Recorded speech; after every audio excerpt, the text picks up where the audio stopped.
Fevzi, të mbetemi pak minuta dhe këtu disa zhvillime nga drejtësia. Po. Ka nisur në themel gjyqjet e politikanëve të lartë Meta, Velia e Berisha. Ka patur polemika të shumta, veçarisht për ndalimin e transmetimit të seancave live për publikun dhe për mbajtjen e kafas të pandeurve që janë me masa arresti. Ç'më mendoni për këto dy çështje ju? E para jam absolutisht kundër atij kafazit, është i turpshëm, është skandaloz, nuk është personi vetëm që gjykohet. Besoj ju e keni. Visni me fotot me. Ja.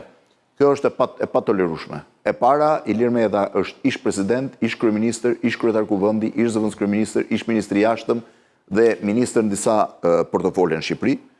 Është njëri që ka një akuzë për korrupsion, akuzat duhet i provohet nga prokuroria dhe duhet vendoset nga gjykata. Është i fajshëm apo i pafajshëm, është një gjë që do ta Gjithë protagonistët ju unë përmenda. Vetëm një sekondë sa ta mbaroj. Është e patolerueshme që jo vetëm Meta. Është e patolerueshme të sillesh në këtë mënyrë.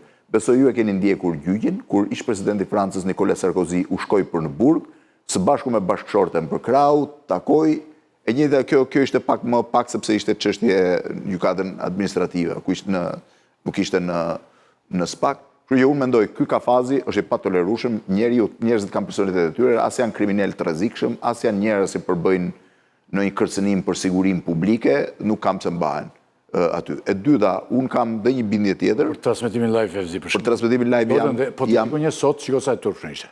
Sot është 200.000 euro kjo e një emër gazetar që ishin brenda. Dhe njerëzit mund ta shikojnë atë.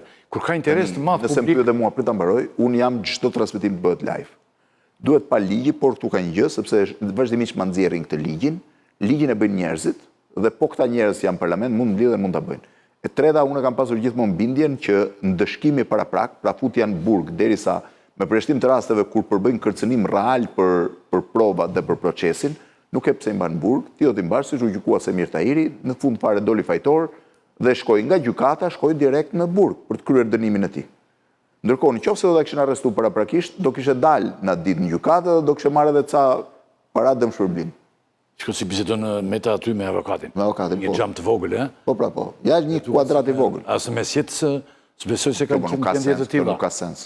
Unë ka sens. Po është se Meta herë të fundit hipte mbi ca hekura dhe tregoi aftësi akrobatike. Meta nuk do kërcej aty nga ajo që të hidhet në sallë. Ndoshta s'kan prova Fevzo, flota për të Metën, Velin, tjetrin. Ato provat do i vendos gjykata, se SPAK-u i ka bërë tjetër. Po duhet të shikojnë njerëz. Edhe duhet një gjë, duhet ditur, jo, këto duhet transmetohen në gjykimin tim, po. Qartë.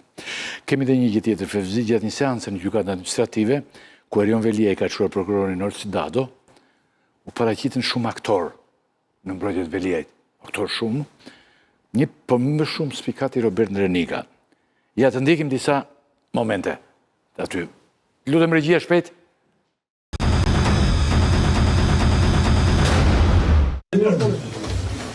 Është mbeti vjetë o jonë.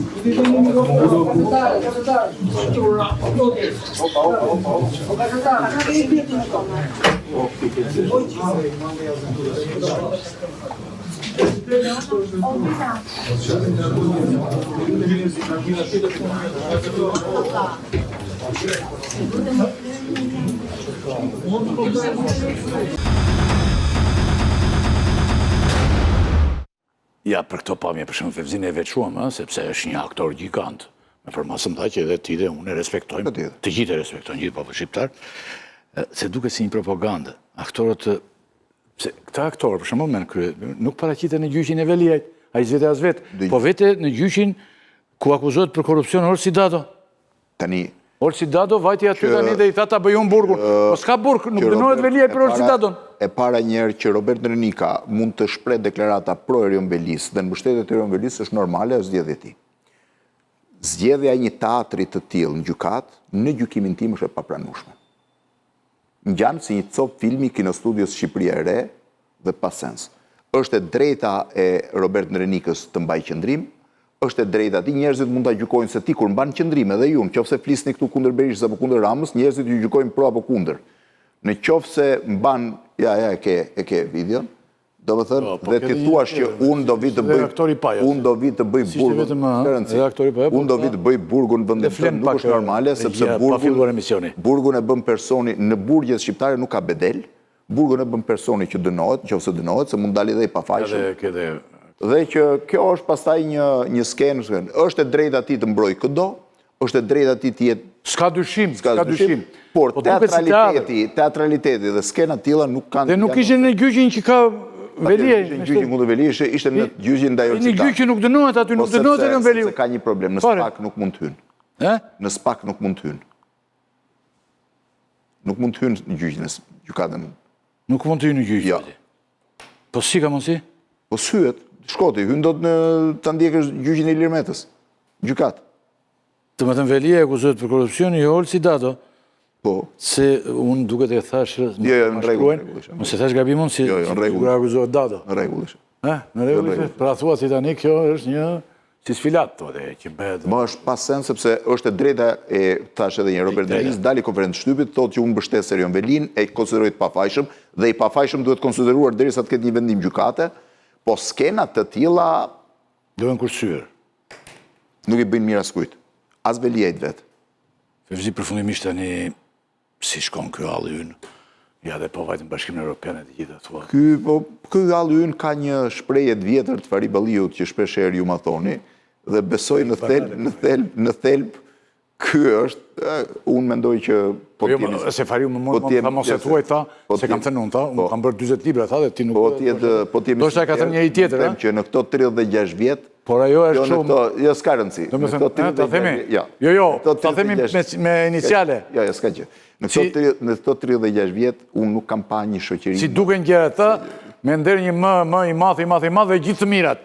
Pra është ai aty, i madh, dhe pastaj janë të gjitha të mirat. Këto 36 vjet, dhe këto 36 vjet, unë mendoj që është ndoshta situata më e pa qartë, më e pa motivuar. E tham dhe për shembull, kjo që ndodhi me Robert Drenikën, minimalisht do kishte reagime, mbaj mund Lubonja bënte i shkrim për rolin e intelektual në angazhuar apo jo. Sot s'reagon asnjëri, ka vetëm osharje o lëvdata. Osharje o lëvdata. Nuk ka më analizë, nuk ka më njerëz që të reflektojnë, nuk ka më raport me kujdesin ndaj gjës, është çdo gjë kaotike.